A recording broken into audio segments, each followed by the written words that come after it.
Hello viewers, this is episode 1 of a video series I'm producing on passive defense and aggressive defense. Now, the comments I got on the introduction to this video series are all very good comments, and I appreciate the concerns of people that were warning me and so on, and I really appreciate that, so please keep them coming. What I'll do in the series, we'll take baby steps first. I don't want to bring any military stuff and all that sort of crap into it, but there's things in everyday life that we experience as normal citizens of whatever country you're living in, where we're conscious or unconsciously doing passive defense, or sometimes it might be a little bit aggressive, if you get my drift, okay? And one of the first baby step we'll take, okay, is the person, me, you, as the third person. We all have our space, okay? Some people have more space than others. That's their invisible line that nobody normally isn't allowed into, particularly strangers. If it's somebody they know or they love or something like that, yes, they can move in closer. But have you ever got into a crowded elevator, okay, packed full of people, okay? Everybody's personal space goes from that much to this much, all right? And a lot of those people start to feel very uncomfortable. The human body reacts, heartbeat goes up, pulse goes up, and so on. So it's sort of like, okay, you've encroached on my personal space, my personal boundary, if you like to call it that, and my body is starting to react because it is an intrusion into your space. Now, whether that be your personal space or something more material like your property, fences, you know, that sort of thing, your home is your sanctuary, that sort of thing. So for instance, okay, my camera girl here is going to walk into my personal space and touch me. Now, I feel quite comfortable because I know her, but if a stranger did that to me, I would either step back, step to the side, or step around something where I put an object between me and that person, okay, because I find that intrusive. I find that they're offensive. It's an offensive move on my personal space.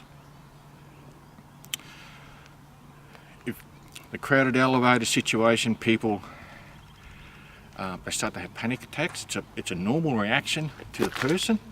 The heartbeat goes up. All the signals, flight or fight, that your body automatically reacts to. We've had it since caveman days. They all start to go into action, okay? They start to fire up. They start to become enhanced because you've got a person standing right here. You've got a person standing right here in your personal space. And how you react to that is that people have what they call a panic attack.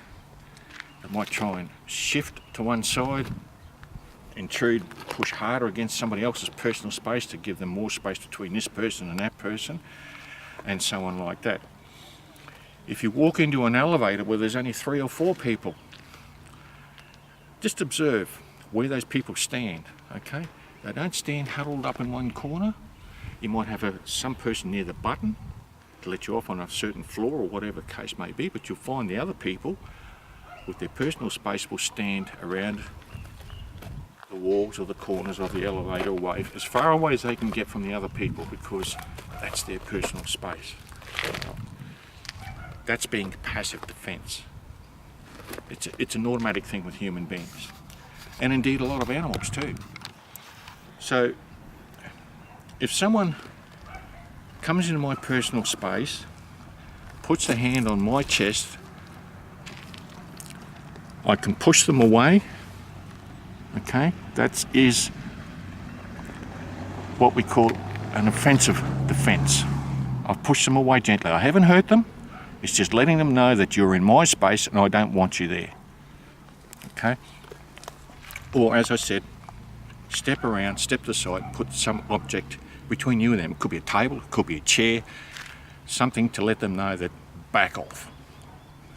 Back off, don't get too close to me. All right, I don't like it. There are people out there that are very expert at it as a form of dominance. And we quite often see this in everyday life. You know, salesmen are a good one, okay? They'll come up and they'll shake your hand, and depending on how they shake your hand, they'll either squeeze it hard or they'll turn it as a sign of dominance. They'll squeeze it hard, or some other hand tricks they do to say that they want to dominate you. Okay? So sometimes it's an aggressive defense mover by them. But if you're saying, well, I'm not going to be dominated by you, you're not going to intrude into my space or into my life, or you're not going to get into my thoughts about what you're trying to tell me or convince me or anything like that, then you let them know, you just squeeze a little bit harder to let them know that you're not going to be a pushover. Okay? It's body language.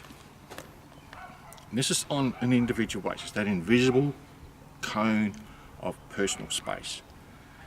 If I walk into a crowded room, whether it be a restaurant or a room full of people, my personal space starts to become bigger. Okay, and with a lot of people, it can fluctuate. It can fluctuate depending where you are, the circumstances you're in, and so on like that. It is passive defense. That's my space. You only come in if you're invited. If you come into my space, I'm going to start to react. Your body automatically reacts. And if they keep pushing it, then you can take evasive actions to stop it from escalating into something more serious. And if they keep doing it, well then that's when it can get more serious. Another good example, okay, this fence behind me. We're looking at material boundaries. We'll call it a boundary. Perimeter, if you like, we'll call it a boundary. Okay, we're renting a place at the moment. We're out here for a week. This fence is almost as high as I am. Now, behind the camera is where we're actually staying. This fence, my personal boundary, as I said, can fluctuate. This solid boundary here is encroaching on my personal space. Why?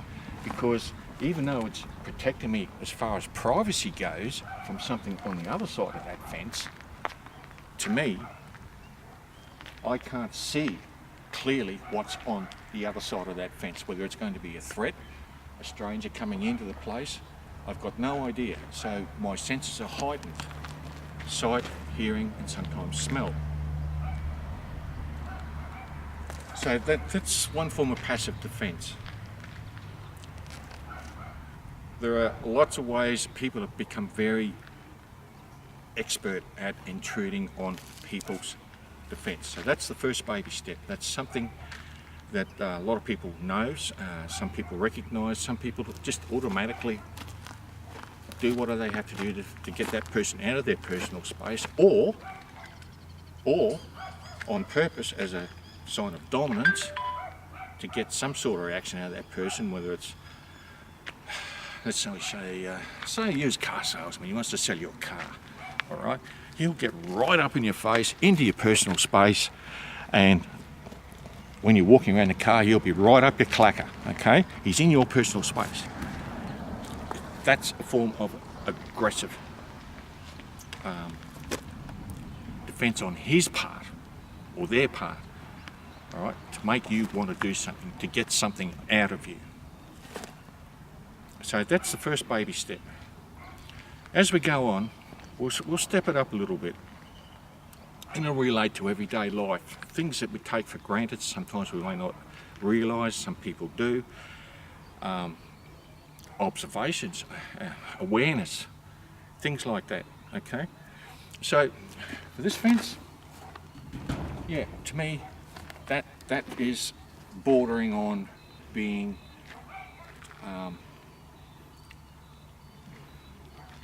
an aggressive defense for my passive defense awareness.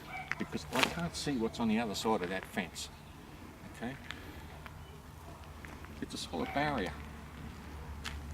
And I know there are people going up and down dirt road and walking up and down that all day and most of the night, but I can't see them. And that's part of the senses of being, first of all, passive defense, and an awareness that if something goes wrong or those people want to intrude, that it becomes an offensive defense that you've got to look at. Either move away or talk to them or yell out to them or shout to them to say, hey, I'm here, what are you doing here, sort of thing. So we'll just do baby steps on this one. That's the first episode. And again, thank you for all the comments I received on my intro. They're duly noted, and I'm glad that the comments that have been posted so far have pointed out quite a few things. As I said, if you don't agree, please post it. Okay? Thank you, viewers. I'll catch up with you on the next episode.